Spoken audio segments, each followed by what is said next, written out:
Consumado es. Cristo no entregó su vida hasta que hubo cumplido la obra que había venido a hacer, y con su último aliento exclamó, consumado es. La batalla había sido ganada. Su diestra y su brazo santo le habían conquistado la victoria. Como vencedor, plantó su estandarte en las alturas eternas. ¡Qué gozo entre los ángeles! Todo el cielo se asoció al triunfo de Cristo. Satanás, derrotado, sabía que había perdido su reino. El clamor, consumado es, tuvo profundo significado para los ángeles y los mundos que no habían caído.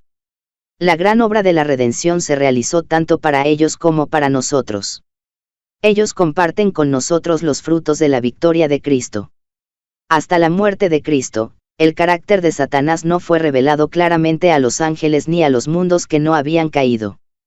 El gran apóstata se había revestido de tal manera de engaño que aún los seres santos no habían comprendido sus principios.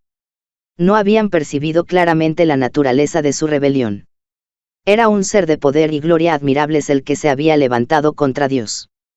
Acerca de Lucifer el Señor dice, tú echas el sello a la proporción, lleno de sabiduría, y acabado de hermosura. Lucifer había sido el querubín cubridor. Había estado en la luz de la presencia de Dios. Había sido el más alto de todos los seres creados y el primero en revelar los propósitos de Dios al universo. Después que hubo pecado, su poder seductor era tanto más engañoso y resultaba tanto más difícil desenmascarar su carácter cuanto más exaltada había sido la posición que ocupara cerca del Padre. Dios podría haber destruido a Satanás y a los que simpatizaban con él tan fácilmente como nosotros podemos arrojar una piedrecita al suelo, pero no lo hizo. La rebelión no se había de vencer por la fuerza. Solo el gobierno satánico recurre al poder compulsorio. Los principios del Señor no son de este orden. Su autoridad descansa en la bondad, la misericordia y el amor, y la presentación de estos principios es el medio que quiere emplear. El gobierno de Dios es moral, y la verdad y el amor han de ser la fuerza que lo haga prevalecer. Era el propósito de Dios colocar las cosas sobre una eterna base de seguridad, y en los concilios del cielo fue decidido que se le debía dar a Satanás tiempo para que desarrollara los principios que constituían el fundamento de su sistema de gobierno. Él había aseverado que eran superiores a los principios de Dios. Se dio tiempo al desarrollo de los principios de Satanás, a fin de que pudiesen ser vistos por el universo celestial. Satanás indujo a los hombres a pecar, y el plan de la redención fue puesto en práctica. Durante 4000 años Cristo estuvo obrando para elevar al hombre, y Satanás para arruinarlo y degradarlo. Y el universo celestial lo contempló todo. Cuando Jesús vino al mundo, el poder de Satanás fue dirigido contra él. Desde que apareció como niño en Belén, el usurpador obró para lograr su destrucción. De toda manera posible, procuró impedir que Jesús alcanzase una infancia perfecta, una virilidad inmaculada, un ministerio santo, y un sacrificio sin mancha. Pero fue derrotado. No pudo inducir a Jesús a pecar. No pudo desalentarle ni inducirle a apartarse de la obra que había venido a hacer en la tierra. Desde el desierto al Calvario, la tempestad de la ira de Satanás le azotó, pero cuanto más despiadada era, tanto más firmemente se aferraba el Hijo de Dios de la mano de su Padre, y avanzaba en la senda ensangrentada. Todos los esfuerzos de Satanás para oprimirle y vencerle no lograron sino hacer resaltar con luz más pura su carácter inmaculado. Todo el cielo y los mundos que no habían caído fueron testigos de la controversia. Con qué intenso interés siguieron las escenas finales del conflicto. Vieron al Salvador entrar en el huerto de Getsemaní, con el alma agobiada por el horror de las densas tinieblas. Oyeron su amargo clamor, Padre mío, si es posible, pase de mí este vaso. Al retirarse de él la presencia del Padre, le vieron entristecido con una amargura de pesar que excedía a la de la última gran lucha con la muerte. El sudor de sangre brotó de sus poros y cayó en gotas sobre el suelo. 3 veces fue arrancada de sus labios la oración por liberación. El cielo no podía ya soportar la escena, y un mensajero de consuelo fue enviado al Hijo de Dios. El cielo contempló a la víctima entregada en las manos de la turba homicida y llevada apresuradamente entre burlas y violencias de un tribunal a otro. Oyó los escarnios de sus perseguidores con referencia a su humilde nacimiento. Oyó a uno de sus más amados discípulos negarle con maldiciones y juramentos. Vio la obra frenética de Satanás y su poder sobre los corazones humanos. ¡Oh terrible escena! El Salvador apresado a medianoche en Getsemaní, arrastrado de aquí para allá desde el palacio al tribunal, emplazado 2 veces delante de los sacerdotes, 2 veces delante del Sanedrín, 2 veces delante de Pilato y 1 vez delante de Herodes. Burlado, azotado, condenado y llevado a ser crucificado, cargado con la pesada cruz, entre el llanto de las hijas de Jerusalén y los escarnios del populacho.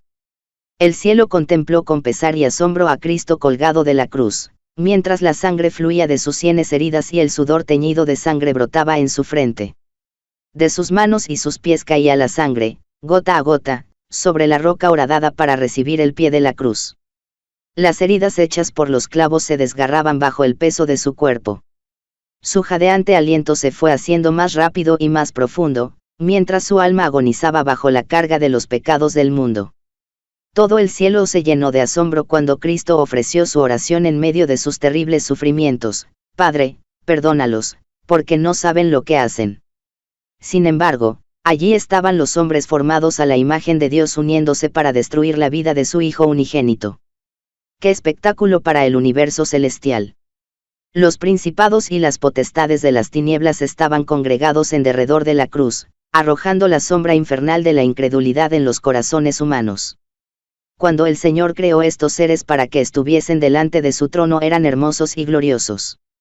Su belleza y santidad estaban de acuerdo con su exaltada posición.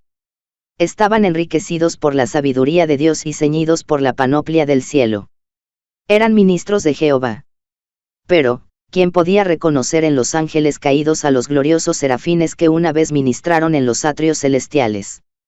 Los agentes satánicos se confederaron con los hombres impíos para inducir al pueblo a creer que Cristo era el príncipe de los pecadores, y para hacer de él un objeto de abominación. Los que se burlaron de Cristo mientras pendía de la cruz estaban dominados por el espíritu del primer gran rebelde. Llenó sus bocas de palabras viles y abominables. Inspiró sus burlas. Pero nada ganó con todo esto. Si se hubiese podido encontrar un pecado en Cristo, si en un detalle hubiese cedido a Satanás para escapar a la terrible tortura, el enemigo de Dios y del hombre habría triunfado. Cristo inclinó la cabeza y murió, pero mantuvo firme su fe y su sumisión a Dios. Y oí una grande voz en el cielo que decía: Ahora ha venido la salvación, y la virtud, y el reino de nuestro Dios, y el poder de su Cristo, porque el acusador de nuestros hermanos ha sido arrojado, el cual los acusaba delante de nuestro Dios día y noche. Satanás vio que su disfraz le había sido arrancado. Su administración quedaba desenmascarada delante de los ángeles que no habían caído y delante del universo celestial. Se había revelado como homicida. Al derramar la sangre del Hijo de Dios, había perdido la simpatía de los seres celestiales. Desde entonces su obra sería restringida. Cualquiera que fuese la actitud que asumiese, no podría ya acechar a los ángeles mientras salían de los atrios celestiales, ni acusar ante ellos a los hermanos de Cristo de estar revestidos de ropas de negrura y contaminación de pecado. Estaba roto el último vínculo de simpatía entre Satanás y el mundo celestial. Sin embargo, Satanás no fue destruido entonces. Los ángeles no comprendieron ni aún entonces todo lo que entrañaba la gran controversia. Los principios que estaban en juego habían de ser revelados en mayor plenitud. Y por causa del hombre, la existencia de Satanás debía continuar. Tanto el hombre como los ángeles debían ver el contraste entre el príncipe de la luz y el príncipe de las tinieblas. El hombre debía elegir a quien quería servir. Al principio de la gran controversia, Satanás había declarado que la ley de Dios no podía ser obedecida, que la justicia no concordaba con la misericordia y que, si la ley había sido violada, era imposible que el pecador fuese perdonado. Cada pecado debía recibir su castigo, sostenía insistentemente Satanás, y si Dios remitía el castigo del pecado, no era un Dios de verdad y justicia. Cuando los hombres violaban la ley de Dios y desafiaban su voluntad, Satanás se regocijaba. Declaraba que ello demostraba que la ley de Dios no podía ser obedecida, el hombre no podía ser perdonado. Por cuanto él mismo, después de su rebelión, había sido desterrado del cielo, Satanás sostenía que la familia humana debía quedar privada para siempre del favor de Dios. Insistía en que Dios no podía ser justo y, al mismo tiempo, mostrar misericordia al pecador. Pero aunque pecador, el hombre estaba en una situación diferente de la de Satanás. Lucifer había pecado en el cielo en la luz de la gloria de Dios. A él como a ningún otro ser creado había sido dada una revelación del amor de Dios. Comprendiendo el carácter de Dios y conociendo su bondad, Satanás decidió seguir su propia voluntad egoísta e independiente. Su elección fue final. No había ya nada que Dios pudiese hacer para salvarle. Pero el hombre fue engañado, su mente fue entenebrecida por el sofisma de Satanás. No conocía la altura y la profundidad del amor de Dios. Para él había esperanza en el conocimiento del amor de Dios. Contemplando su carácter, podía ser atraído de vuelta a Dios. Mediante Jesús, la misericordia de Dios fue manifestada a los hombres, pero la misericordia no pone a un lado la justicia. La ley revela los atributos del carácter de Dios, y no podía cambiarse una jota o un tilde de ella para ponerla al nivel del hombre en su condición caída. Dios no cambió su ley, pero se sacrificó, en Cristo, por la redención del hombre. Dios estaba en Cristo reconciliando el mundo así. La ley requiere justicia, una vida justa, un carácter perfecto, y esto no lo tenía el hombre para darlo. No puede satisfacer los requerimientos de la santa ley de Dios. Pero Cristo, viniendo a la tierra como hombre, vivió una vida santa y desarrolló un carácter perfecto. Ofrece estos como don gratuito a todos los que quieran recibirlos. Su vida reemplaza la vida de los hombres. Así tienen remisión de los pecados pasados, por la paciencia de Dios. Más que esto, Cristo imparte a los hombres atributos de Dios. Edifica el carácter humano a la semejanza del carácter divino y produce una hermosa obra espiritualmente fuerte y bella. Así la misma justicia de la ley se cumple en el que cree en Cristo. Dios puede ser justo, y el que justifica al que es de la fe de Jesús. El amor de Dios ha sido expresado en su justicia no menos que en su misericordia. La justicia es el fundamento de su trono y el fruto de su amor. Había sido el propósito de Satanás divorciar la misericordia de la verdad y la justicia. Procuró demostrar que la justicia de la ley de Dios es enemiga de la paz. Pero Cristo demuestra que en el plan de Dios están indisolublemente unidas, la una no puede existir sin la otra. La misericordia y la verdad se encontraron, la justicia y la paz se besaron. Por su vida y su muerte, Cristo demostró que la justicia de Dios no destruye su misericordia, que el pecado podía ser perdonado, y que la ley es justa y puede ser obedecida perfectamente. Las acusaciones de Satanás fueron refutadas. Dios había dado al hombre evidencia inequívoca de su amor. Otro engaño iba a ser presentado ahora. Satanás declaró que la misericordia destruía la justicia, que la muerte de Cristo abrogaba la ley del Padre. Si hubiese sido posible que la ley fuera cambiada o abrogada, Cristo no habría necesitado morir. Pero abrogar la ley sería inmortalizar la transgresión y colocar al mundo bajo el dominio de Satanás. Porque la ley era inmutable, porque el hombre podía ser salvo únicamente por la obediencia a sus preceptos, fue levantado Jesús en la cruz. Sin embargo, Satanás representó como destructor de la ley aquel mismo medio por el cual Cristo la estableció. Alrededor de esto girará el último conflicto de la gran lucha entre Cristo y Satanás. El aserto que Satanás presenta ahora es que la ley pronunciada por la misma voz de Dios es deficiente, que alguna especificación de ella ha sido puesta a un lado. Es el último gran engaño que arrojará sobre el mundo. No necesita atacar toda la ley, si puede inducir a los hombres a despreciar un precepto, logra su propósito. Porque cualquiera que hubiere guardado toda la ley, y ofendiere en un punto, es hecho culpado de todos. Consintiendo en violar un precepto, los hombres se colocan bajo el poder de Satanás. Substituyendo la ley de Dios por la ley humana, Satanás procurará dominar al mundo. Esta obra está predicha en la profecía. Acerca del gran poder apóstata que representa a Satanás, se ha declarado, hablará palabras contra el Altísimo, y a los santos del Altísimo quebrantará, y pensará en mudar los tiempos y la ley, y entregados serán en su mano. Los hombres erigirán con seguridad sus leyes para contrarrestar las leyes de Dios. Tratarán de que empele las conciencias ajenas, y en su celo para imponer esas leyes oprimirán a sus semejantes. La guerra contra la ley de Dios, que empezó en el cielo, continuará hasta el fin del tiempo. Cada hombre será probado. El mundo entero ha de decidir si quiere obedecer o desobedecer. Todos serán llamados a elegir entre la ley de Dios y las leyes de los hombres.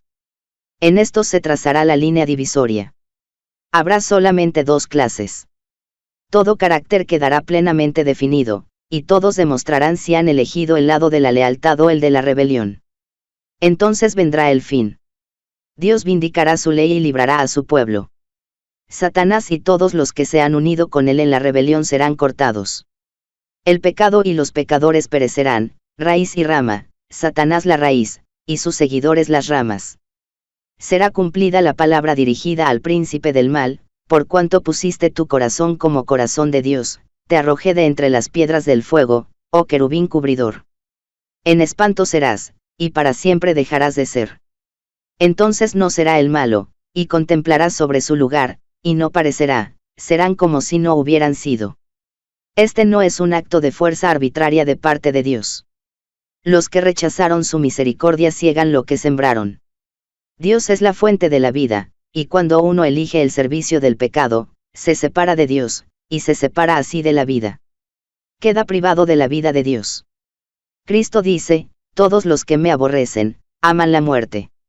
Dios les da la existencia por un tiempo para que desarrollen su carácter y revelen sus principios. Logrado esto, reciben los resultados de su propia elección. Por una vida de rebelión, Satanás y todos los que se unen con él se colocan de tal manera en desarmonía con Dios que la misma presencia de él es para ellos un fuego consumidor. La gloria de aquel que es amor los destruye. Al principio de la gran controversia, los ángeles no comprendían esto.